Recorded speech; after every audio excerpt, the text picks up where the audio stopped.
Untuk menjelaskan turunnya Al-Quran, bahasa Arabnya ada dua. Apa tadi? Anzala. Yang kedua, nazzala. Hanya 3 pokok kandungan Al-Quran. Mari kita ingat-ingat. 1. Tujuan kehadiran Al-Quran. Yang kedua, cara yang dibuat Al-Quran supaya manusia sampai ke tujuan itu. Dan yang ketiga, bukti kebenaran Al-Quran. Itu Fir'aun. Di dalam kitab-kitab tafsir disebut, Bapak Ibu sekalian, jangankan demam, sakit kepala pun tidak pernah dia itu. Tidak pernah Fir'aun merasakan itu. Karena dia merasa hebat, dia sebut, faqala ana rabbukumul a'la. Aku ini Tuhan. Udah datang orang ke masjid, diancam-ancam pula lagi. Bid'ah, masuk neraka jahanam. Udah di kantor banyak masalah, di rumah direpeti istrinya, di masjid dia digibal ustaz. Bagaimana orang mau beragama lagi? Saya tidak setuju itu. Itu terlalu parsial cara berpikirnya, bahwa agama ini tugasnya apa tadi? Ngancam-ngancam. A'udzubillahi minasyaitonirrajim. Bismillahirrahmanirrahim. Assalamualaikum warahmatullahi wabarakatuh.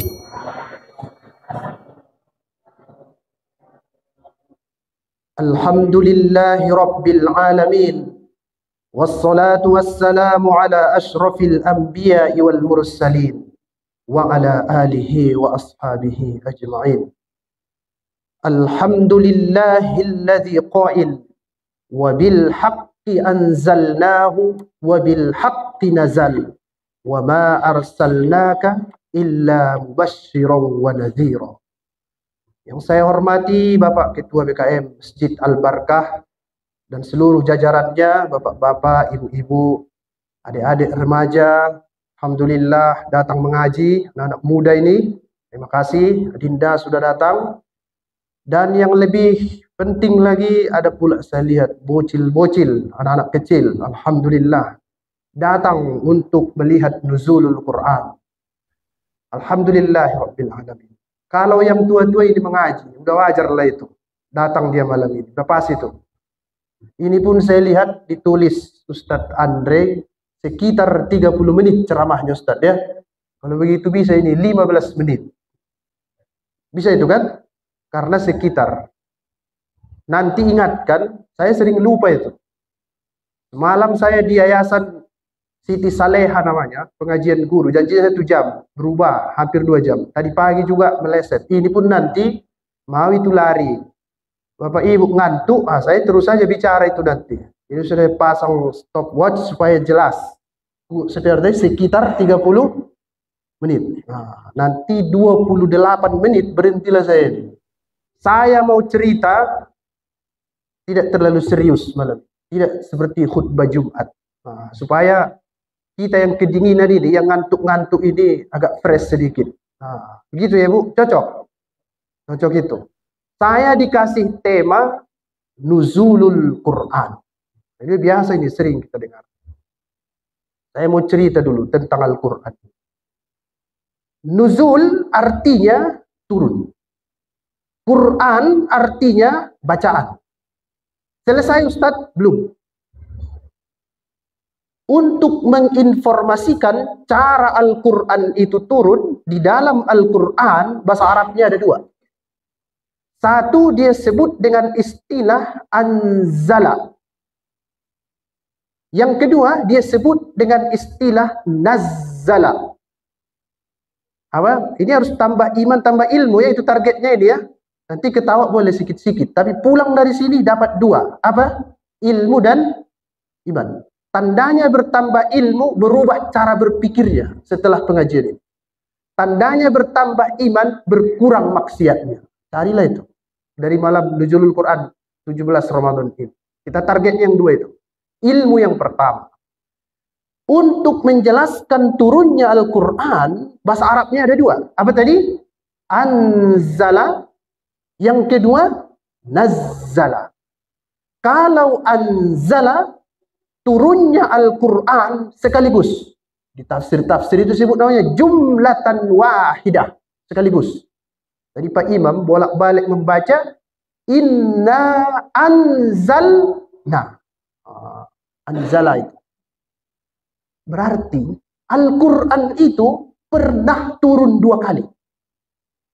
Turun yang pertama dari sisi Allah Subhanahu wa Ta'ala ke langit dunia, boleh juga disebut Baitul Izzah menurut Imam At-Tabari, itu turunnya sekaligus. Sekaligus dia. Berapa itu Ustaz jumlahnya? 6.000 ayat lebih. Kenapa enggak Ustaz sebut 6.666 ayat? Bisa beda. Ada yang menghitungnya 6.236 ayat. Ada yang menghitungnya 6.400 ayat lebih. Jadi yang paling selamat bagaimana tadi? 6.000 ayat lebih. Nah, begitu caranya biar selamat. Turun sekaligus ke langit dunia. Kemudian di dalam Al-Quran disebut Nazzala alaikal kitaba bil haqqi musaddiqan lima baina yadayhi. Nazzala. Kalau nazzala apa tadi? Turun berangsur-angsur. Kalau anzala apa? Turun sekaligus. Kalau nazzala turun berangsur-angsur. Kapan itu terjadi? Banyak pendapat. Imam Ibnu Katsir dalam tafsirnya itu waktu menafsirkan ayat yang dibaca Ustadz kita tadi, Syahrul Ramadan allazi unzila fihi al-Quran, bermacam-macam pendapat di situ. Ada yang mengatakan turunnya itu malam pertama bulan Ramadan. Jadi kalau nanti kapan itu turun Al-Quran? Ada mereka buat acara nuzul Quran malam pertama bulan Ramadan, silakan. Tidak ada masalah. Macam-macam. Yang pasti Al-Quran itu turun. Kapan itu waktunya? Bisa macam-macam pendapat. Tidak apa-apa itu. Yang tidak bisa diingkari itu Al-Quran tidak turun. Nah, itu kafir dibuatnya. Tapi kalau kapan dia turun, silahkan beda pendapat. Sama macam sholat tadi yang kita lakukan itu. Sholat witir yang tadi itu, ada juga versi lain itu, rokaat keduanya itu pakai tasyahud. Boleh itu. Yang tadi tidak pakai kan? Boleh. Nah, yang penting sholat witir. Nah, masalah teknisnya boleh beda-beda. Nah, itu dia dalam beragama. Nanti saya lihat lebih jauh masalah yang seperti itu. Nah, turun dari langit dunia kepada Nabi Muhammad sallallahu alaihi wasallam, cara membilangnya kurang lebih 23 tahun. Berapa? Kurang lebih 23 tahun. Ada yang bilang, bagaimana Ustaz? 22 tahun, 22 bulan, 22 hari. Macam-macam. Tidak apa-apa itu. Karena nanti cara menghitung bulan itu pun lain-lain. Yang selamat bagaimana? Kurang lebih 23 tahun. Nah, inilah seputar cara turun. Kata yang kedua. Itu nuzul. Al-Quran. Apa artinya itu Ustaz? Bacaan. Bukan. Di dalam bahasa Arab, kalau ada kata an di ujungnya, itu artinya sempurna. Berarti Al-Quran artinya bacaan yang sempurna. Syaitan, apa artinya kalau gitu? Nah, jangan tengok kawannya. Sama juga kan? An, begitu. Kalau Al-Quran, bacaan yang sempurna. Kalau syaitan, apa artinya? Jangan tanya kawannya, tersinggung dia nanti. Kejahatan yang sempurna. Apa tandanya? Syaitan itu kalau dia jahat sendiri, itu belum disebut syaitan. Tapi kalau sudah jahat dia, diajaknya orang, namanya syaitan. A'udzubillahi minas syaitan. Nah, itu dalam kaidah bahasa Arab. Nah, selesai tentang judul Nuzulul Quran. Apa sebenarnya isi Al-Quran itu? Nah, saya agak berbeda dulu dengan yang biasa-biasa itu. Supaya ada wawasan baru. Karena saya seringkali ceramah di masjid ini. Itu artinya ilmunya sudah banyak. Jadi kalau saya ulang-ulang yang lalu, itu aja bilang Ustaz. Tak ada ilmu Ustaz. Dengarkanlah biar saya gas sedikit malam ini. Tapi waktunya udah mau habis pula. Apa-apa. Ibu-ibu mungkin jarang jumpa. Bapak ini 2 kali setahun ya Pak. Di bulan November dan bulan Desember. Udah digeser jadwalnya Ustaz Andrea. Nah, insya Allah. Al-Quran itu dibuka, dibongkar-bongkar segala macam itu. Dibaca berbagai kitab tafsir, ada 8.000 judul tafsir di dunia. Itu kalau dibuka semua yang banyak-banyak itu, hanya 3 pokok kandungan Al-Quran. Nah, mari kita ingat-ingat. 1, tujuan kehadiran Al-Quran. Yang kedua, cara yang dibuat Al-Quran supaya manusia sampai ke tujuan itu. Dan yang ketiga, bukti kebenaran Al-Quran. Saya ulang sekali lagi. Nah, kami Ustaz nggak mau dengar, nanti kami tonton aja TikTok, dapatlah itu. Boleh. Tapi saya ulang lagi, sekali lagi. 3 pokok kandungan Al-Quran. Kalau dibuka-buka. Yang pertama tadi, tujuan kehadiran Al-Quran. Mengapai Quran itu di dunia. Yang kedua, cara yang ditempuh Al-Quran supaya orang sampai ke tujuan itu. Dan yang ketiga apa? Bukti kebenaran Al-Quran. Nah, ini yang mau saya ceritakan. Yang 3 macam itu. Mengapai Al-Quran itu datang ke dunia? Mengapai dia ke sini? Dijawab oleh ratusan ayat Quran. Saya coba lihat 1 atau 2. Yang pertama dia sebut Yahdi. Tadi ada Ustadz kita baca. Syahrul Ramadan alladzi unzila fihi al-Quran hudal linnas. Menjadi petunjuk. Menjadi. Tadi pagi saya ceramah di Masjid Bayangkara 1 itu, Masjid Siti Fatimah namanya itu. Ada ibu-ibu nanya begini. Bisa enggak Ustadz, perkara-perkara di dunia ini saya putuskan melalui hati dan pikiran saya? Itu pertanyaannya. Mungkin mahasiswa filsafat itu. Atau mungkin baru regar juga lah itu. Mohon maaf baru regar kalau ada di situ ya. Regar begitu ada di situ? Tak ada. Kalau ada mungkin suaminya udah meninggal itu. Tiap hari repetinya kan. Dan lepas siksa kubur suaminya insya Allah. Lepas. Udah capek di dunia. Saya jawab, tidak bisa. Karena petunjuk di dunia ini, yang abadi itu, yang tidak bisa diganggu-ganggu, hanya Al-Quran. Saya tanya, kalau nggak percaya nanti, coba tanya pikiran dan hati kita. Ibu-ibu, setuju nggak di poligami? Coba ibu, setuju nggak? Tidak. Bapak-bapak mau poligami nggak? Bayangkan itu. Tahu kenapa begitu? Karena yang sana jawab pakai perasaan, di sini jawab pakai emosi. Jadi yang memutuskan itu apa tadi? Al-Quran. Tapi Bapak pun hati-hati juga Pak. Hukum nikah itu ada 5. Bisa juga hukumnya itu jadi haram. Kalau cuma ustadznya ceramah, amplopnya 500.000, nggak usah poligami. Kacau itu nanti. Kacau itu. Tapi kalau penghasilannya, berkedip matanya begini, dapat 1 miliar, itu istrinya harus 4 itu. Kalau tidak berdosa juga dia itu, tak bagi-bagi rezeki dia. Ada di sini yang begitu. Yang berkedip 1 M, belum ada kan? Kalau begitu Pak, jaga-jaga aja lah yang 1 itu Pak.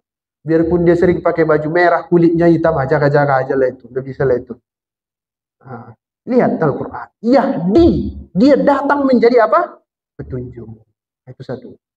Kemudian, bagaimana caranya Ustaz?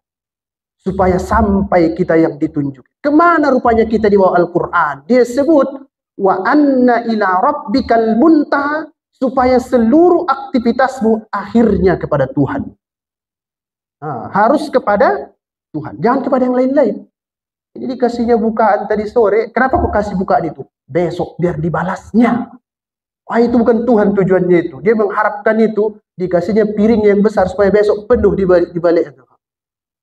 Tidak. Ila rabbikal muntaha. Ini Yahdi. Menunjuk bagaimana supaya sampai ke sana. Inilah yang kedua. Caranya, kata Al-Quran. Caranya, supaya kita sampai kepada Tuhan itu, petunjuk itu. Yang pertama. Ini ada 4 ini. Yang pertama, perhatikan alam raya. Ini sih. Saya perhatikan Ustaz. Biasa-biasa aja alam raya itu. Ya itulah dia. Tahu kenapa biasa-biasa saja? Karena sering terjadi. Itu sendok. Kalau jatuh dari atas ke bawah, biasa saja kan? Padahal itu luar biasa. Coba kasih itu ke Albert Einstein. Panjang ceritanya itu. Ada apa? Hukum gravitasi. Siapa yang menciptakan itu? Tuhan. Di mana itu adanya? Tidak nampak, tapi dia bekerja. Bayangkan itu. Gravitasi. Coba sekali-sekali pas sendok itu jatuh ke atas. Baru bingung kan? Karena jarang, tapi karena sering tadi terjadi, kita anggap apa? biasa. Sama itu Pak, istri kita itu nampak orang cantik itu Pak. Pas kita nampak macam, jangan lagi dia. Gitu dunia ini sebenarnya. Ibu pun menengok bapak, itu aja yang nampak jelek. Tapi tahu ibu, banyak di luar sana yang melirik-lirik bapak. Biarpun pinggang udah mulai peot. Karena duitnya makin banyak. Itu masalahnya itu. Ini manusia ini tidak diperhatikannya alam raya ini. Karena sering terjadi dianggapnya jadi biasa. Kata Al-Quran disebut, Inna fi khalqis samawati wal ardi wa ikhtilafil laili wan nahar la ayatin li ulil albab.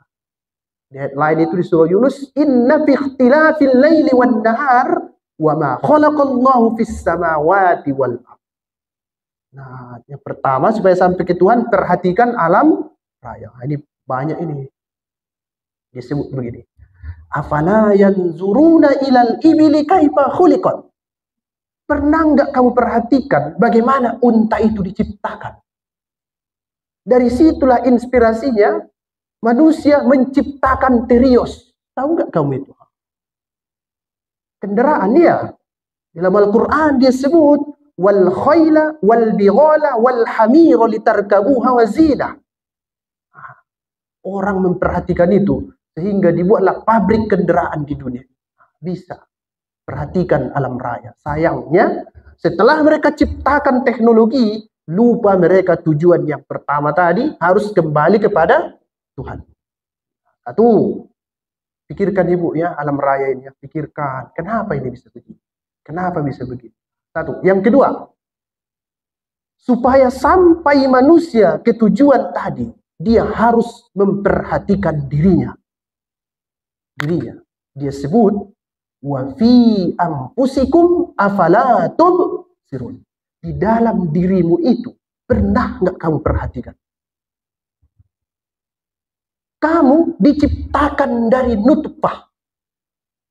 Apa itu nutfah? Sesuatu yang membasahi.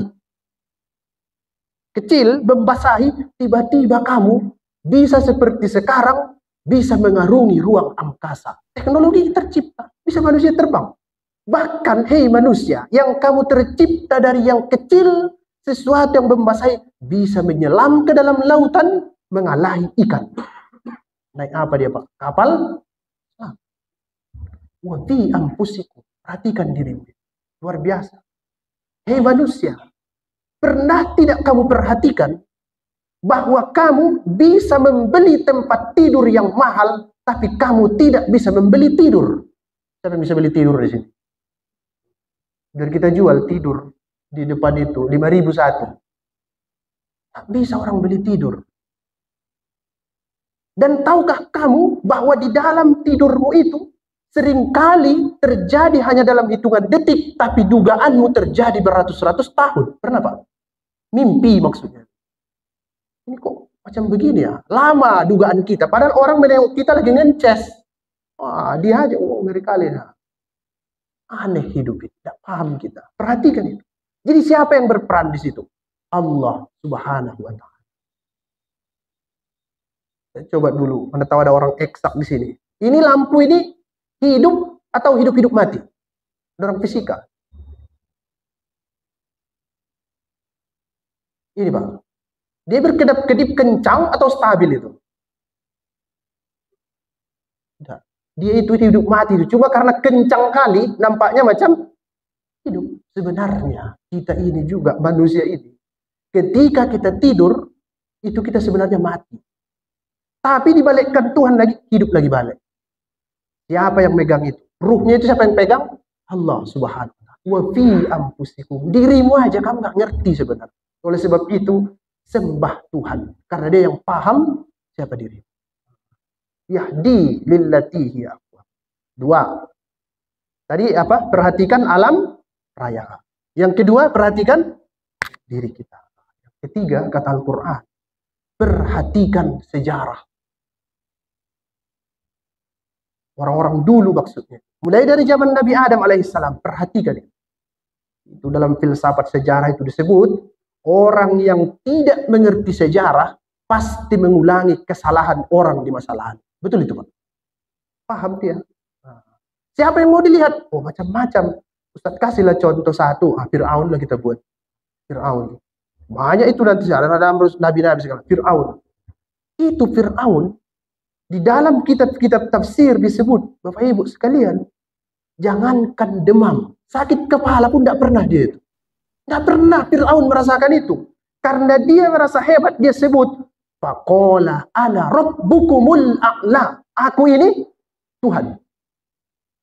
Ada manusia yang merasa Tuhan sekarang? Ada, diambilnya uang negara 600 triliun. Itu merasa Tuhan dia. Ya, bisa diolahnya semua kan? Tinggal disebut ketua, cair limpul. Ada itu ketua limpul di Medan ini. Ini manusia sekarang ini. Karena Tuhan tidak memberikan dia masalah, semua dibuatnya mau lempang. Macam Tuhan dia. Dia tidak ucapkan, tapi perbuatannya itu sudah mirip mau menguasai dia. Menjelang matinya dia sebut begini. Hatta idza adrakahul gharaqu qala amantu annahu la ilaha illa allazi amanat bihi banu Israil. Sudah masuk air laut itu ke sininya, gor-goroh dia di situ. Ampunlah Tuhan, tak tahu aku lagi. Aku berimanlah itu kepada Tuhan yang disembah oleh Bani Israil. Kembali dia ke Tuhan. Karena di awal saya sebut tadi, untuk menggiring manusia sampai ke Tuhan. Fir'aun aja yang begitu dahsyat, yang hebat Pak, penguasa, raja, punya segala-galanya. Kembali dia ke Tuhan. Nah, 3, lihat sejarah. Yang terakhir, yang harus diperhatikan, ancaman dan janji-janji Al-Quran. Wa ma arsalnaka illa mubasysyiran wa nadhira. Perhatikan itu ancaman dan janji dari Tuhan. Karena hanya dengan begitu, baru kamu sehat menghadapi dunia. Kalau kamu diancam-ancam, lari kamu dari agama ini. Tapi kalau kamu dipuji-puji, merasa aman kamu dalam agama ini. Ini Al-Quran metodenya reward punishment, kata orang sekarang. Harus diancam-ancam manusia ini sekali-sekali, tapi juga harus diiming-imingi dengan surga. Nah, begitu caranya supaya manusia ini sehat. Kalau setiap hari diancam-ancam, dia putus asa. Tapi kalau setiap hari dipuji-puji, dia merasa manja. Amannya ini, amannya ini. Begitulah.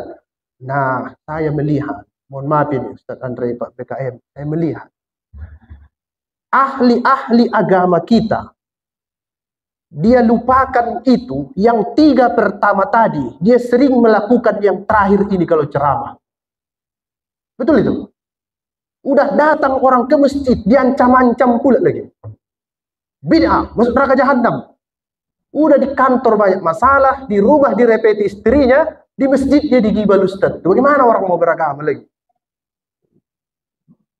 Saya tidak setuju itu. Itu terlalu parsial cara berpikirnya bahwa agama ini tugasnya apa tadi? Ngancam-ngancam. Baru lama saya berpikir, kenapa itu orang kalau ceramah suka ngancam-ngancam? Jawabannya, karena melakukan yang pertama tadi payah, melakukan yang kedua payah, melakukan yang ketiga payah. Yang paling mudah ngapain? Ngancam-ngancam. Itu yang paling mudah di dunia ini. Oh iya, membaca alam raya ini perlu perangkat ilmu sosial, natural science. Ada di sana biologi, ada fisika, ada kimia. Untuk membaca manusia butuh humanity science, ilmu humaniora. Ada di sana bahasa, ada filsafat, ada linguistik, payahlah itu. Untuk melihat yang sejarah butuh ilmu filologi, histori, antropologi, payah kan? Yang mudah yang mana? Nomor 4, ancam-ancamnya aja umat ini, makanya berlarian orang. Mungkin ini sedikit malam ini datang karena kena ancam-ancam ini. Alhamdulillah masih rabe. Besok sepi nih. Dia ngejar ke Carrefour diskon 70% plus 20%. Kau Ustaz nampak itu? Ada aku diajak orang ke sana. Bosan kali lah. Jangan suka ngancam-ngancam. Karena itu hanya salah satu dari metode Al-Quran untuk mengajak manusia supaya sampai kepada Tuhan.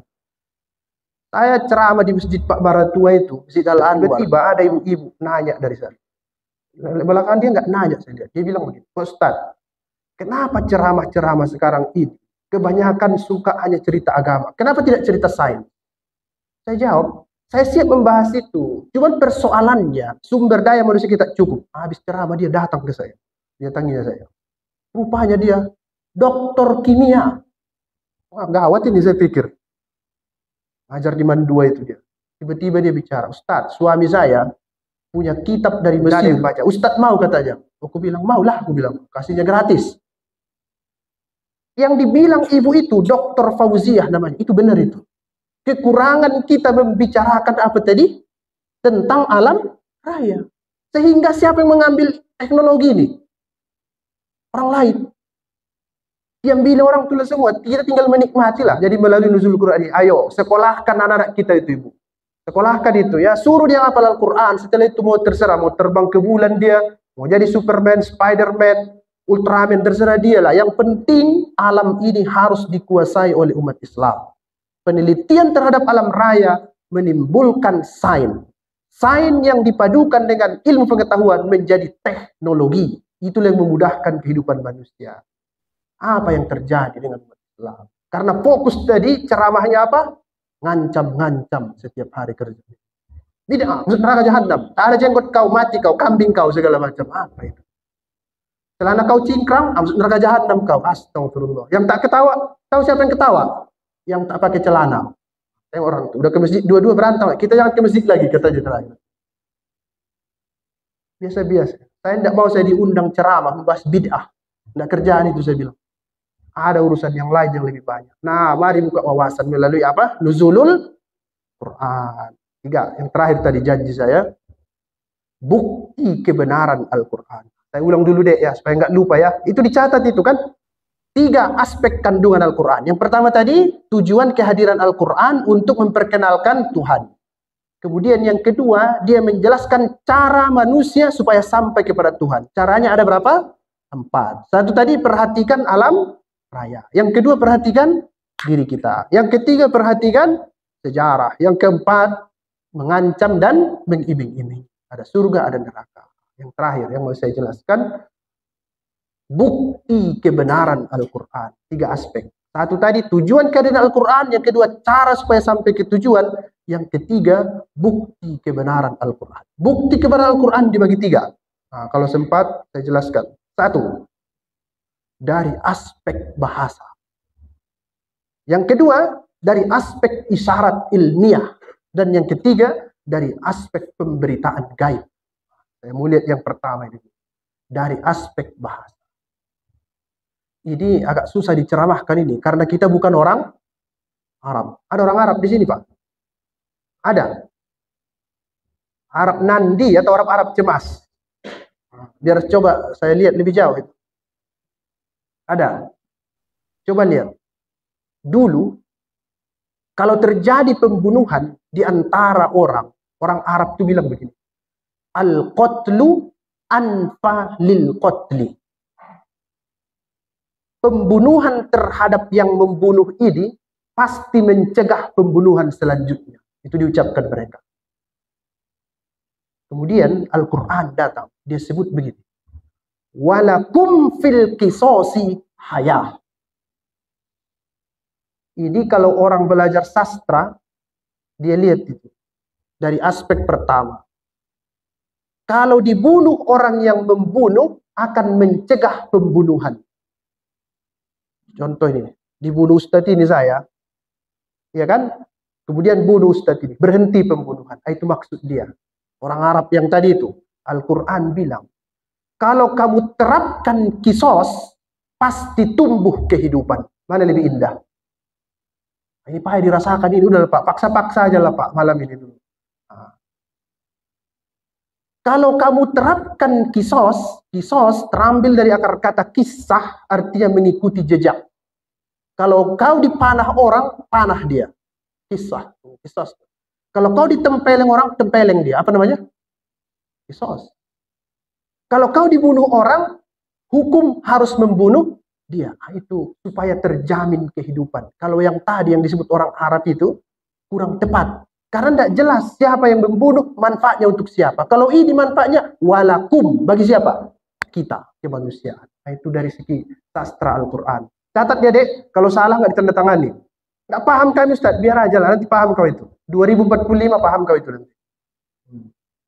Yang kedua, aspek bahasa. Supaya lebih jauh. Ibu-ibu yang baca surah Yasin. Allazi ja'ala lakum minasy syajaril akhdari nara fa idza antum minhu tuqidun. Dia yang menciptakan bagimu asy-syajaril akhdar.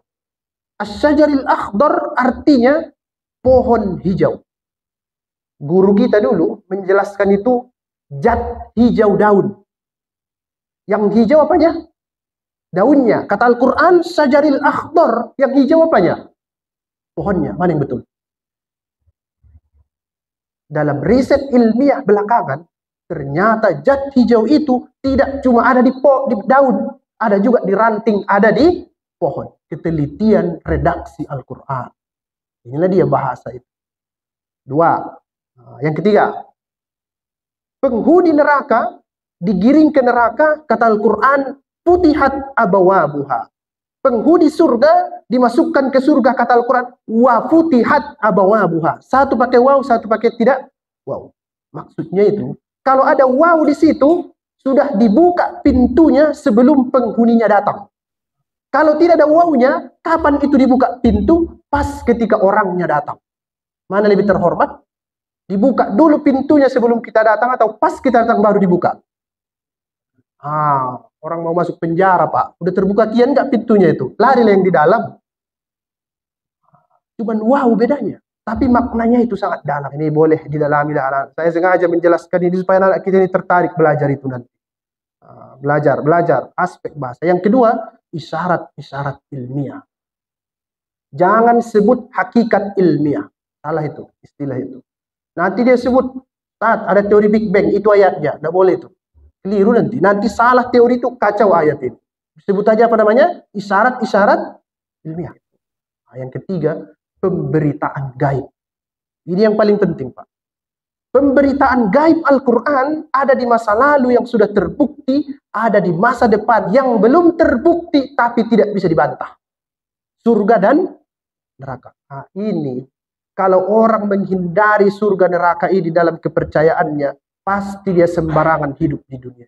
Nah, melalui bulan Ramadan, tanamkan itu, Pak. Ada pemberitaan gaib dalam Al-Quran. Kalau aku berbuat jahat, pasti aku kena. Kalau aku berbuat baik, dapat ganjaran yang baik. Tanamkan itu melalui Ramadan ini. Bagaimana caranya? Salah satu caranya, mulai malam ini, wabil asharihum yastaghfirun. Ketika nanti sahur, setelah makan, jangan tidur. Jangan tidur. Tapi banyak-banyaklah mengucapkan apa? Istighfar. Akui kesalahan. Mulai, Pak, malam ini. Di Al-Quran 2 kali itu. Asalnya disebut wal mustaghfirina bil ashar. Mereka itu beristighfar di waktu sahur. Satu lagi, wabil asharihum yastaghfirun. Nanti kalau itu kuat, kokohlah keyakinan kita bahwa setelah dunia ini ada kehidupan lanjutan. Ada lagi setelah ini, Pak. Bangkit lagi sekali lagi untuk mempertanggungjawabkan semua yang kita lakukan di dunia ini. Nah, inilah bapak-bapak, ibu-ibu, adik-adik remaja, adik-adik kecil yang masih sekolah tentang aspek-aspek Al-Quran. Nanti kalau ada waktu, kita jelaskan lebih jauh lagi. Banyak lagi cerita tentang Al-Quran ini. Nah, yang mau saya jelaskan, yang pertama tadi, supaya jangan lupa ya, Al-Quran itu cara turunnya ada dua. Satu tadi anzala, satu nazzala. Kalau anjala turunnya sekaligus. Kalau nazzala turunnya berangsur-angsur. Kapan itu sekaligus? Dulu. Dari Allah ke langit dunia. Kapan berangsur-angsur? Dulu. Dari Jibril kepada Nabi Muhammad SAW. Nazzala. Kemudian kalau diteliti Al-Quran, itu semua terdiri dari 3 kandungan. Yang pertama tadi, apa tujuannya? Untuk memperkenalkan Tuhan. Yang kedua, cara supaya kita kenal dengan Tuhan. Caranya 4. 1, lihat dunia, alam raya ini. Perhatikan. Lihat dirimu. Kemudian, lihat masa lalu. Jadikan pelajaran. Jangan penyesalan. Nanti diingat-ingatnya masa lalu, itu banyak pikiran dia itu. Lihat masa depan, supaya banyak berpikir. Nah, beda itu, Pak. Menyesal aja kerjanya. Udah lewat, tidak bisa lagi diubah. Yang terakhir, ada janji, ada ancaman dalam Al-Quran. Yang ketiga, aspek kandungan Al-Quran itu, dia benar. Pembuktian kebenarannya ada 3. Saya jelaskan ringkas tadi. 1 disebut dengan bahasa. Yang kedua, isyarat ilmiah. Dan yang ketiga, pemberitaan gaib. Mudah-mudahan jadi modal kita lah ini untuk melihat bagaimana kehidupan ini ke depan. Nah, Bapak Ibu sekalian, saya kira itu yang dapat saya sampaikan pada malam hari ini. Ada yang mau bertanya, kira-kira. Tapi jangan susah-susah pertanyaan. Ada Ibu? Enggak ada? Alhamdulillah. Kalau tidak bertanya, dua itu. Paham, sepaham-pahamnya. Yang kedua, tidak paham sama sekali. Mudah-mudahan yang tadi itu paham, sepaham-pahamnya. Jelas, iya kan? Nah, insya Allah. Alhamdulillah. A'udzubillahi minasyaitonirrajim. Bismillahirrahmanirrahim. Alhamdulillahi rabbil alamin. Wassalatu wassalamu ala asyrafil anbiya'i wal mursalin wa ala alihi wa ashabihi ajma'in. Subhanaka la ilma lana illa ma 'allamtana innaka antal alimul hakim. Allahumma faqqihna fid din wa 'allimna at-ta'wil. Allahumma faqqihna fid din wa 'allimna at-tafsir. Allahumma faqqihna fid din wa 'allimna ulumal Qur'an. Allahumma faqqihna fid din wa 'allimna qawaid at-tafsir. Rabbana hab lana min azwajina wa dhurriyyatina qurrata a'yunin waj'alna lil muttaqina imama. Allahumma basyirna bi gulamin alim, basyirna bi gulamin halim, wa basyirna bi gulamin hakim. Rabbana ighfir lana dhunubana wa liwalidayna warhamhuma kama rabbayana shaghira. Subhana rabbika rabbil izzati amma yasifun wa salamun alal mursalin walhamdulillahi rabbil alamin.